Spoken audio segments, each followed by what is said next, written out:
Bible एक वर्ष में। नमस्कार, आप सबका बाइबल एक वर्ष में स्वागत है। आप सब ने जो कदम उठाया है प्रभु के वचन सुनने के लिए, यह हमारे जीवन के अंधेरों को दूर करेंगे और हमें प्रभु के प्रकाश में चलाएंगे। आज हम जोशुआ के ग्रंथ का अध्याय 7, 8, संत लूकस के सुसमाचार का अध्याय 19 और स्रोत ग्रंथ का 122वां स्रोत सुनेंगे। प्रभु का वचन सुनने से पहले आइए हम ईश्वर से प्रार्थना करें। हे प्रभु, हम आपका वचन सुनने वाले हैं। हमारे मन की आंखें खोलें और हमें आध्यात्मिक प्रज्ञा दें ताकि हम आपको जान सकें और आपके वचन के अनुसार अपना जीवन जिए। यह हम मांगते हैं आपसे प्रभु यीशु के नाम, आमीन। योशुआ का ग्रंथ अध्याय 7। आय पर पहला आक्रमण निष्फल। इजरायलियों ने प्रभु को अर्पित वस्तुओं के विषय में पाप किया। यूदा वंशी आकान ने, जिसके पुरखे कर्मी, जब्वी और जेरा थे, उन वस्तुओं में से अपने लिए कुछ ले लिया। इसलिए प्रभु की क्रोधाग्नि इजरायलियों के विरुद्ध भड़क उठी। योशुआ ने यरीको के कई पुरुषों को बेत आवेदन के निकट आए, जो बेतल के पूर्व में स्थित है, यह कहते हुए भेजा कि वहां जाकर उस प्रांत का भेद लो। तब उन पुरुषों ने जाकर आय का भेद लिया। योशुआ के पास लौटकर उन्होंने उससे कहा, वहां सारी सेना भेजने की जरूरत नहीं है। 2 या 3 हजार आदमी जाएं और आय पर आक्रमण करें। उन लोगों की संख्या अधिक नहीं है, इसलिए वहां सब लोगों को जाने का कष्ट ना दें। अतः लोगों ने लगभग 3000 पुरुष वहां गए, परंतु आय के लोगों के सामने उन्हें पीठ दिखानी पड़ी।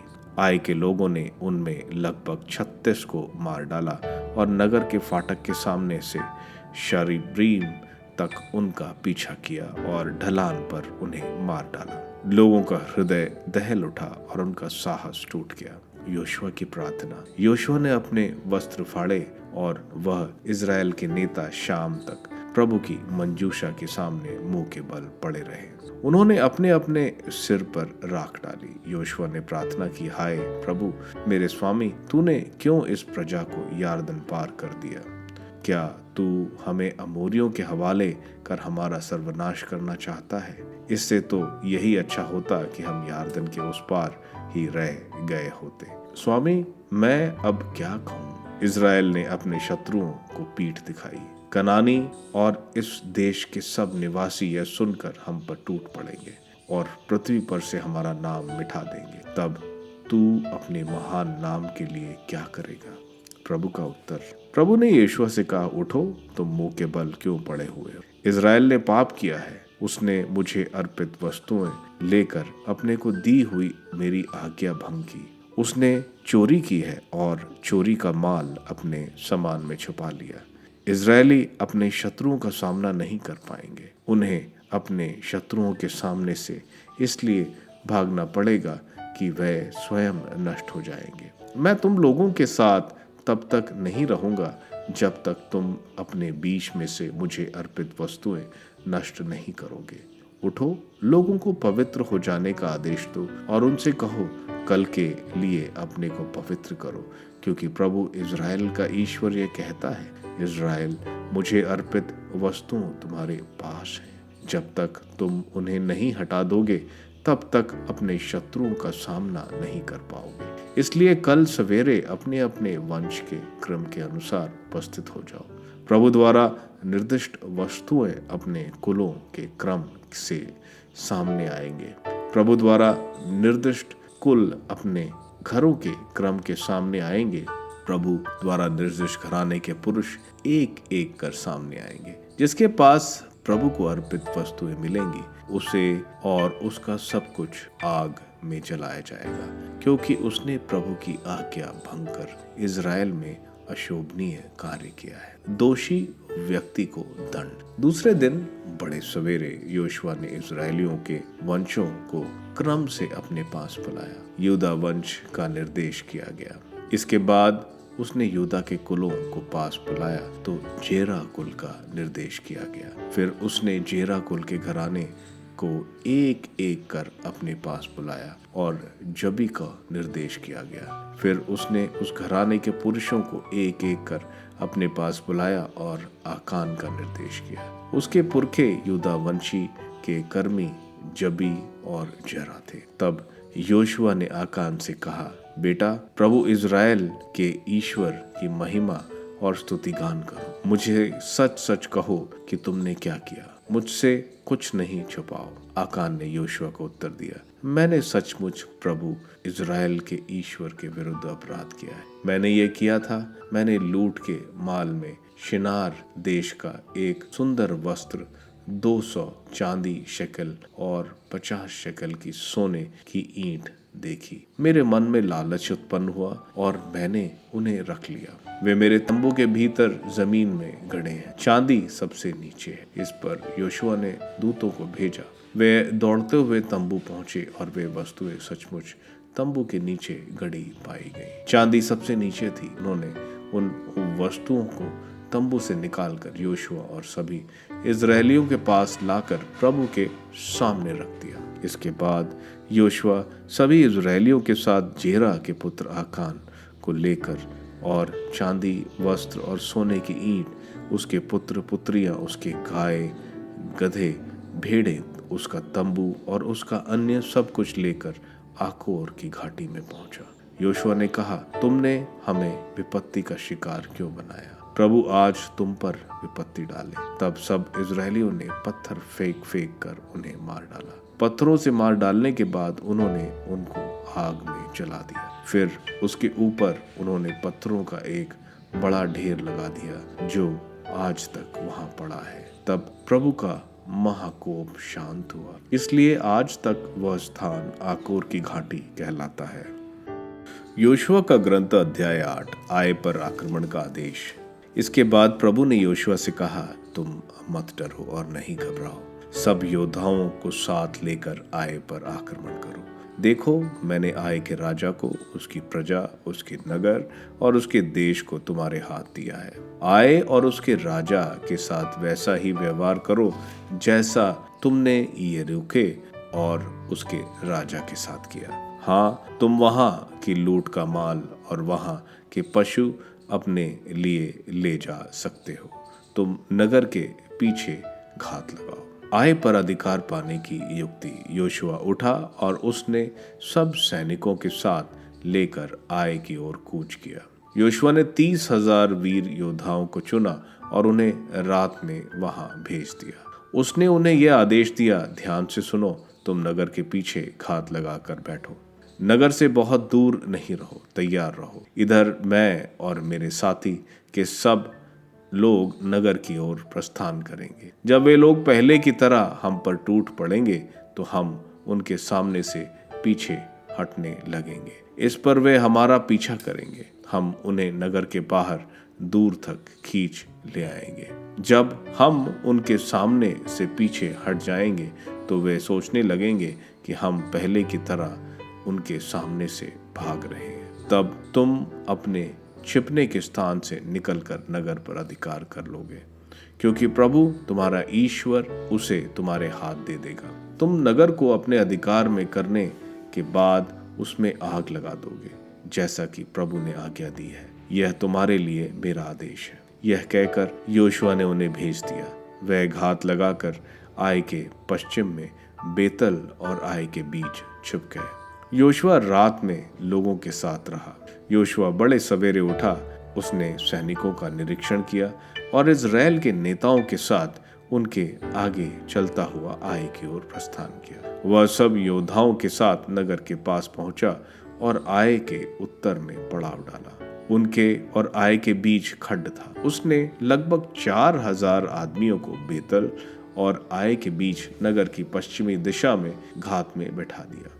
उन्होंने सेना को इस प्रकार सज्जित किया। मुख्य सेना नगर के उत्तर में थी और सेना का शेष भाग नगर के पश्चिम में, परंतु योशुआ ने वह रात घाटी में ही बिताई। आय पर आक्रमण। आय के राजा ने जब देखा तब वह, उसके सब सैनिक और नगर के लोग शीघ्र ही इज़राइल के विरुद्ध लड़ने के अराबा की ओर उतार तक बढ़ गए, क्योंकि उसे पता नहीं था कि उसके विरुद्ध नगर के पीछे में घात लगाई गई है। योशुआ ने सब इज़राइली उनके सामने से हट गए और उजाड़खंड की ओर भाग निकले। तब नगर में मौजूद सब लोग से उनका पीछा करने को कहा गया। वे योशुआ का पीछा करते नगर से दूर निकल गए। आय या बेतल में कोई ऐसा आदमी नहीं रहा जो इज़राइलियों का पीछा करने ना गया हो। वे नगर को आरक्षित छोड़कर इज़राइलियों को पीछा करते गए। तब प्रभु ने योशुआ से कहा, अपने हाथ का भाला आय की ओर करो, मैं आय को तुम्हारे हाथ कर दूंगा। योशुआ ने अपने हाथ का भाला नगर की ओर किया। योशुआ ने ज्यों ही अपने हाथ उठाया, घात में बैठे हुए लोग अपने स्थानों से निकल पड़े और दौड़ते हुए आगे बढ़े। उन्होंने उसमें प्रवेश कर उसे अपने अधिकार में ले लिया और शीघ्र ही उसे आग लगा दी। आय पर अधिकार। आय के योद्धाओं ने पीछे की ओर दृष्टि की तो उन्हें देखते ही कि नगर में धुआं आकाश तक ऊंचा उठ रहा है। अब वे न इधर भाग सकते थे न उधर, क्योंकि उजाड़खंड की ओर भागने वाले इज़राइलियों की सेना मुड़कर अपना पीछा करने वालों का सामना करने लगी। क्योंकि जब योशुआ और सब इज़राइलियों ने देखा कि घात में बैठे वाले ने नगर पर अधिकार कर लिया है और नगर से धुआं निकल रहा है, तो वे मुड़े और उन्होंने आय के लोगों पर आक्रमण किया। उधर भी नगर से बाहर आकर दूसरे सैनिक उनसे लड़ने आए। इस प्रकार वे दोनों ओर से इज़राइलियों से घिर गए। इज़राइलियों ने सबको मार डाला, ना कोई जीवित रहा और ना कोई भाग सका।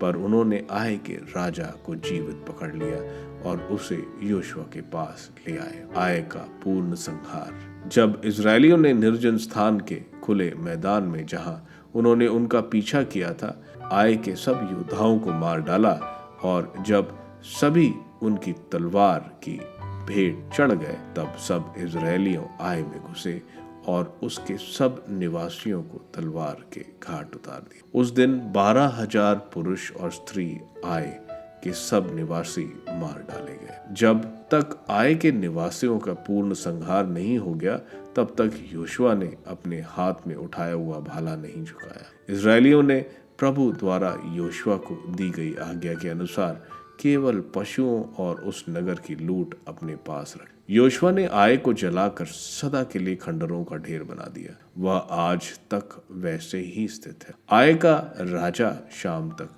वृक्ष पर लटका दिया गया। सूर्यास्त के बाद योशुआ ने आदेश दिया कि उसका शव वृक्ष से उतारा गया और नगर के फाटक के पास फेंक दिया गया। लोगों ने उसके ऊपर पत्थरों का बड़ा ढेर लगा दिया, जो आज तक वहां विद्यमान है। वेदी निर्माण। इसके बाद योशुआ ने एबाल पर्वत पर प्रभु इज़राइल के ईश्वर के लिए एक वेदी बनाई। ऐसा करने की आज्ञा प्रभु के सेवक मूसा ने इज़राइलियों को दी थी।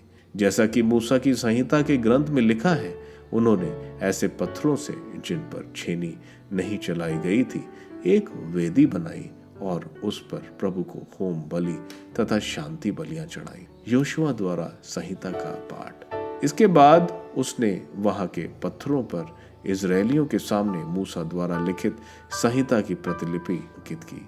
सारा इज़राइल, प्रवासी, स्वदेशी, नेता, सचिव और न्यायाधीश प्रभु के विधान की मंजूषा के दोनों ओर और मंजूषा ढोने वाले लेवी वंशी याजकों के सामने खड़े थे। लोगों का आधा भाग गिरिशम पर्वत के सामने था और आधा भाग एबाल पर्वत के सामने, ठीक वैसे ही जैसे प्रभु के सेवक मूसा ने इज़राइलियों को पहले आशीर्वाद देने की विधि बताई थी।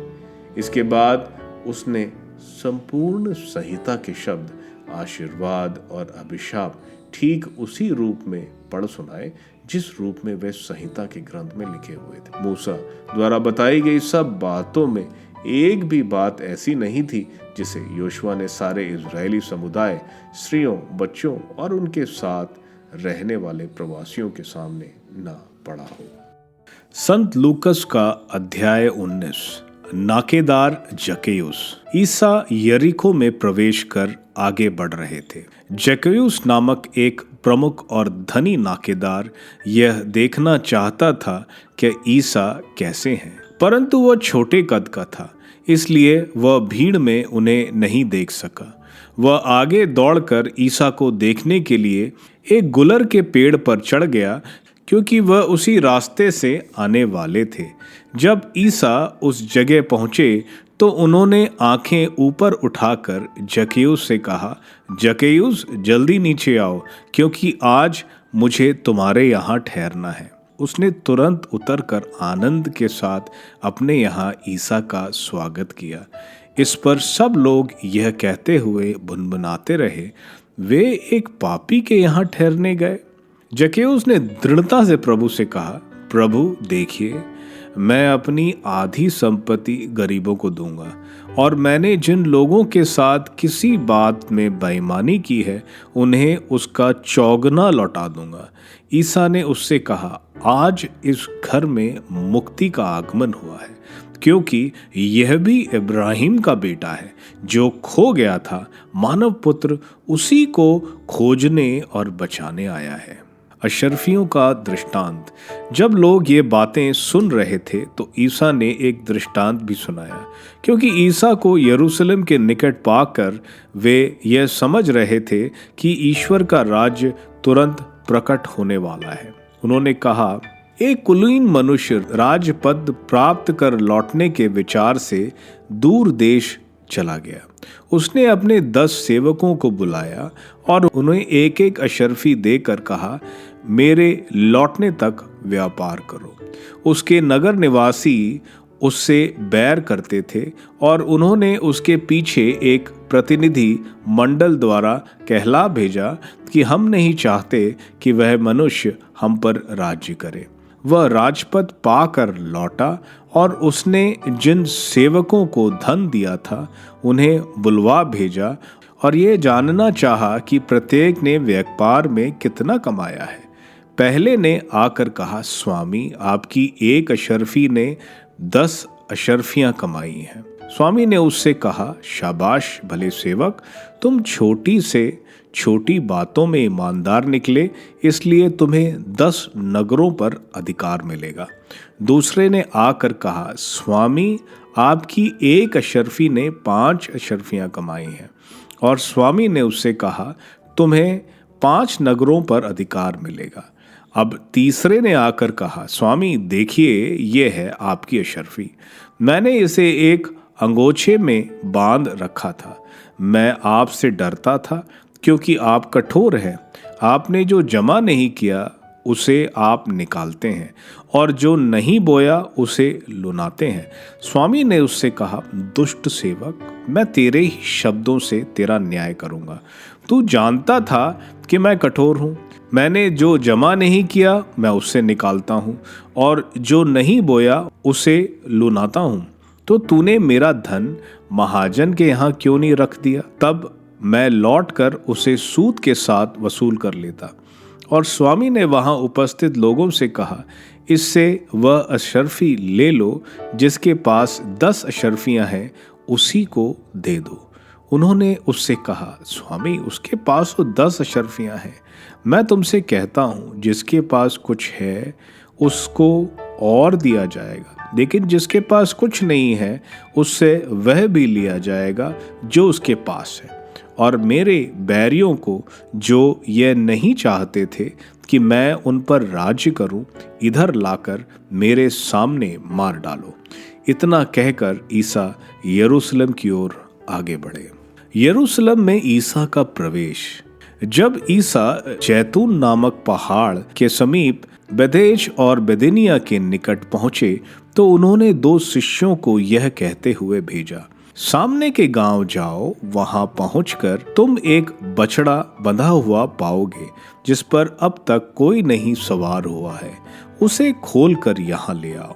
यदि कोई तुमसे पूछे कि तुम उसे क्यों खोल रहे हो, तो उत्तर देना, प्रभु को इसकी जरूरत है। जो भेजे गए थे उन्होंने जाकर वैसा ही पाया जैसा ईसा ने कहा था। जब वे बछड़ा खोल रहे थे तो उसके मालिकों ने उनसे कहा, इस बछड़े को क्यों खोल रहे हो? उन्होंने उत्तर दिया, प्रभु को इसकी जरूरत है।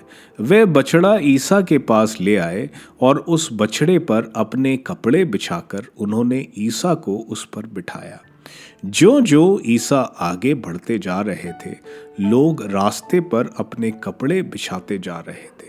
जब वे जैतून पहाड़ की ढाल पर पहुंचे तो पूरा शिष्य समुदाय आनंद विभोर होकर आंखों देखे सब चमत्कारों के लिए ऊंचे स्वर से इस प्रकार ईश्वर की स्तुति करने लगा, धन्य है वह राजा जो प्रभु के नाम पर आते हैं, स्वर्ग में शांति, सर्वोच्च स्वर्ग में महिमा। भीड़ में कुछ फरीसी थे।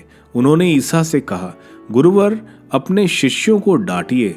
परंतु ईसा ने उत्तर दिया, मैं तुमसे कहता हूं, यदि वे चुप रहे तो पत्थर ही बोल उठेंगे। यरूशलेम पर विलाप। निकट पहुंचने पर ईसा ने शहर को देखा। वे उस पर रो पड़े और बोले, हाय, कितना अच्छा होता यदि तू भी इस शुभ दिन यह समझ पाता कि किन बातों में तेरी शांति है, परंतु अभी वे बातें तेरी आंखों से छुपी हुई हैं।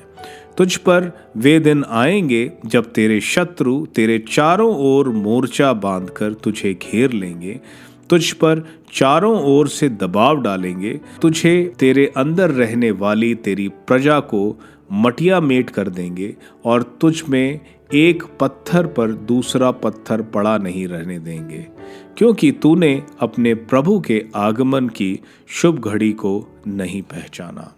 मंदिर में बिक्री करने वालों का निष्कासन। ईसा मंदिर में प्रवेश कर बिक्री करने वालों को यह कहते हुए बाहर निकालने लगे, लिखा है, मेरा घर प्रार्थना का घर है, परंतु तुम लोगों ने उसे लिटोरों का अड्डा बनाया है।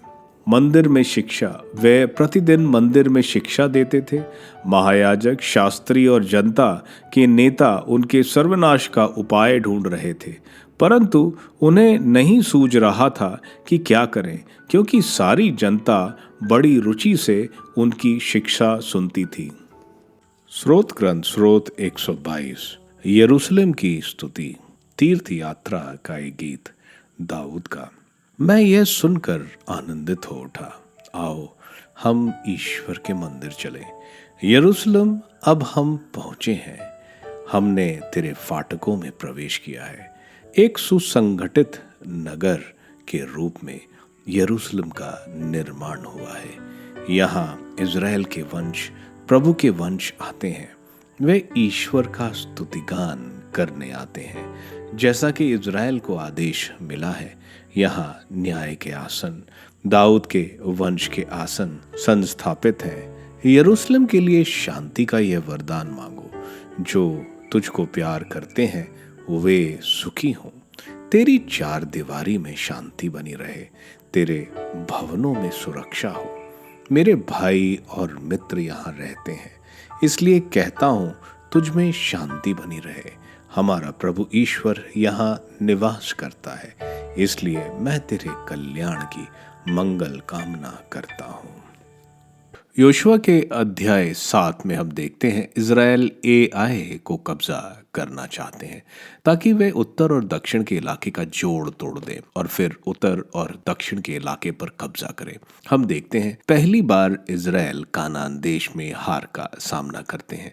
यह हार उनके ईश्वर के विरुद्ध पाप करने की वजह से हुआ, क्योंकि ईश्वर ने कहा था कि जो भी लूट का सामान होगा वह प्रभु को चढ़ाया जाएगा। वहीं हम देखते हैं आचन, जो यूदा के वंश का था, उसने लूट का सामान, जो एक वस्त्र, चांदी और सोने की ईंटें, जिसकी वजह से प्रभु क्रोधित हुए। इसके अलावा भी उनको घमंड था कि वे तो आराम से जीत जाएंगे और 3000 सैनिक लेकर जाते हैं। साथ ही इन लोगों ने प्रभु से उनकी मर्जी नहीं पूछी, इसलिए 36 लोग मारे जाते हैं। योशुआ के विलाप पर प्रभु उसको बताते हैं कि प्रभु को अर्पित वस्तु उन्होंने अपने पास रख ली है और प्रभु की आज्ञा का उल्लंघन किया है। इस तरह आचान और उसके परिवार को मार दिया जाता है।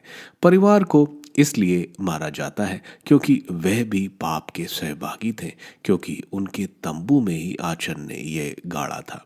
यह अध्याय हमें प्रभु की आज्ञाकारिता कितना जरूरी है बता रहा है।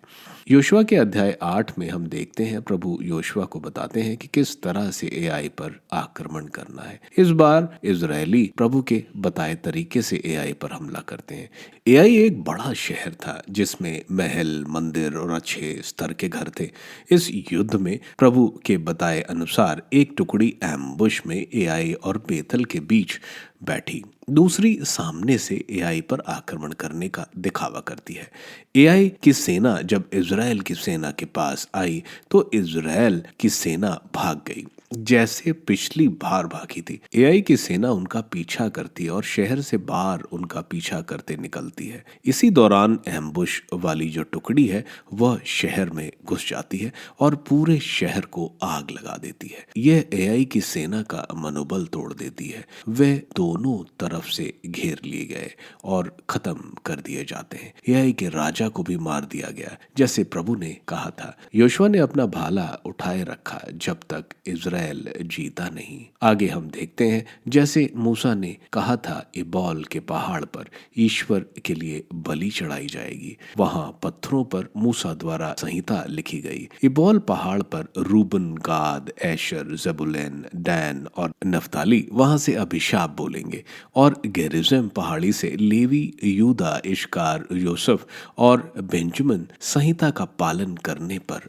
आशीर्वाद बोलेंगे। संत लूकस के सुसमाचार के अध्याय 19 में हम देखते हैं यरीको में एक और वाक्या होता है। यरीको एक बॉर्डर शहर है जो पेरिया और जूडिया इलाका जिसको रोम के अधीन थे, वहीं पर काफी व्यापार और रसद का आना जाना लगा रहता है। यहाँ का मुख्य नाकेदार यानी टैक्स कलेक्टर ज़क्कैयुस था। इसके नीचे काफी नाकेदार थे। यह बहुत धनी था। नाकेदार काफी गलत तरीके से धन इकट्ठा करते थे। जितना टैक्स होना चाहिए उसके कई ज्यादा वे लेते थे और इसलिए लोग इनको बहुत बुरी नजर से देखते थे और पापियों की गिनती में करते थे। ज़क्कैयुस को मालूम चलने पर कि प्रभु वहां से आ रहे हैं, वो दौड़ता है, जो एक धनी और प्रतापी को शोभा नहीं देता।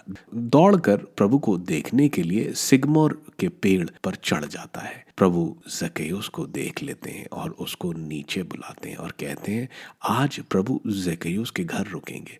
ज़क्कैयुस को हम देखते हैं बड़ी खुशी और सेवा भाव से प्रभु को स्वीकारता है और उनका अतिथि सत्कार करता है जैसे अब्राहिम ने स्वीकारा था। उत्पत्ति ग्रंथ के अध्याय 18 वचन 6 में किया था। प्रभु से मिलने के बाद ज़क्कैयुस का हृदय परिवर्तन होता है। वह बोलता है कि वह अपनी आधी संपत्ति गरीबों को दे देगा और अगर उसने किसी का गलत किया है तो उसको 4 गुना, जो सबसे ज्यादा यानी मूसा की संहिता के अनुसार अगर किसी से चोरी की गई है तो दी जाएगी।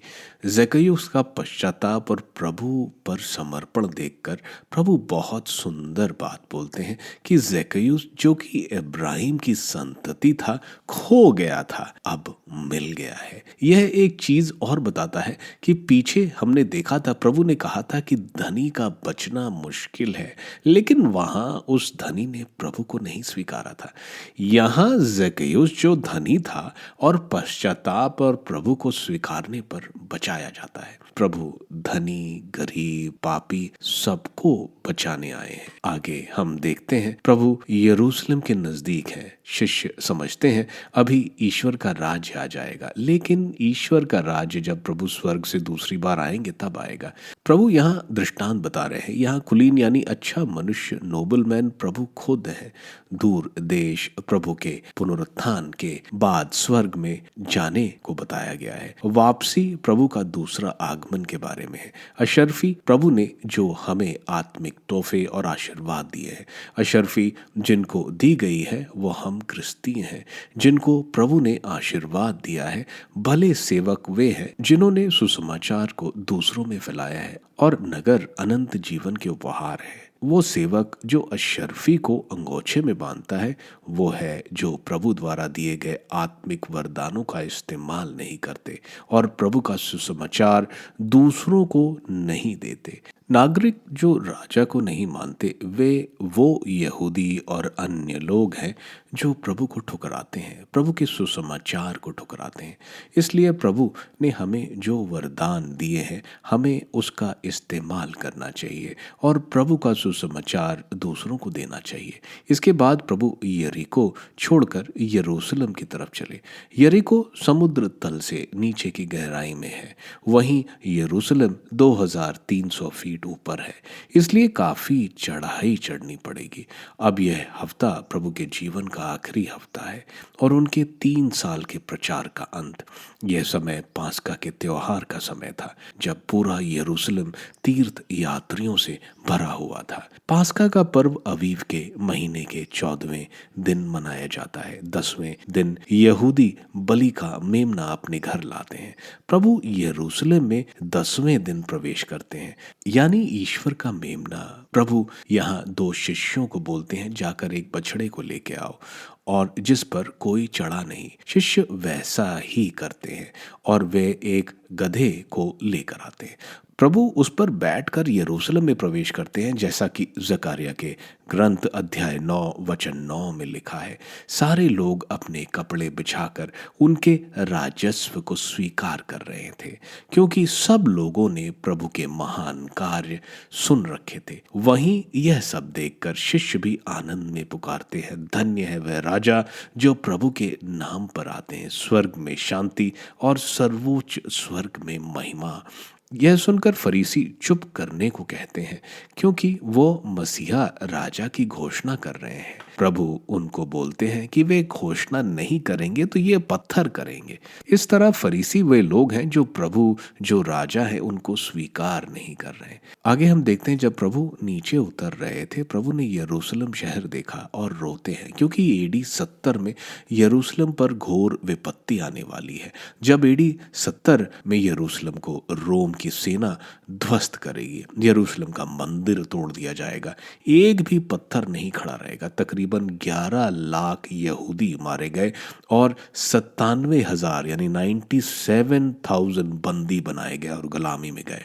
यह सब इसलिए हुआ क्योंकि ईश्वर मसीहा आए, उन्होंने ईश्वर को ठुकरा दिया। आगे हम देखते हैं, प्रभु मंदिर में बलि के जानवरों की बिक्री जो वो करते थे, प्रांगण जो अन्य जातियों को था वहां हो रहा था। प्रभु उनको वहां से भगाते हैं। प्रभु मंदिर में रोज शिक्षा देते हैं और लोग जो पास्का मनाने आए थे वह भी प्रभु की शिक्षा सुनते हैं। प्रभु यहाँ पर बुधवार तक रोज शिक्षा देते रहते थे। पुरोहित डरते थे कि अगर वो प्रभु को पकड़ेंगे तो विद्रोह हो जाएगा, क्योंकि लोग उन पर विश्वास करते थे। वे प्रभु को अकेले में पकड़ने का मौका ढूंढ रहे थे। स्रोत ग्रंथ का 122वां स्रोत जायन का एक गीत है। यह रोमांच जो यरूशलेम की तीर्थ यात्रा और प्रभु की आराधना का स्रोतकार सोच रहा है। यह स्रोत क्राइस्ट द किंग फीस्ट या क्रिस्त राजा के पर्व पर भजन अनुवाक्य के तौर पर बोला जाता है। आप सबको धन्यवाद ईश्वर के वचन सुनने के लिए। मैं आपसे विनती करता हूं कि आप बाइबल एक वर्ष में को दूसरों के साथ शेयर करें, क्योंकि प्रभु का वचन स्वयं प्रभु यीशु है। प्रभु को दूसरों को देने वालों को प्रभु की आशीष जरूर मिलेगी। मैं आप सबका बड़ी बेसब्री से कल इंतजार करूंगा। धन्यवाद।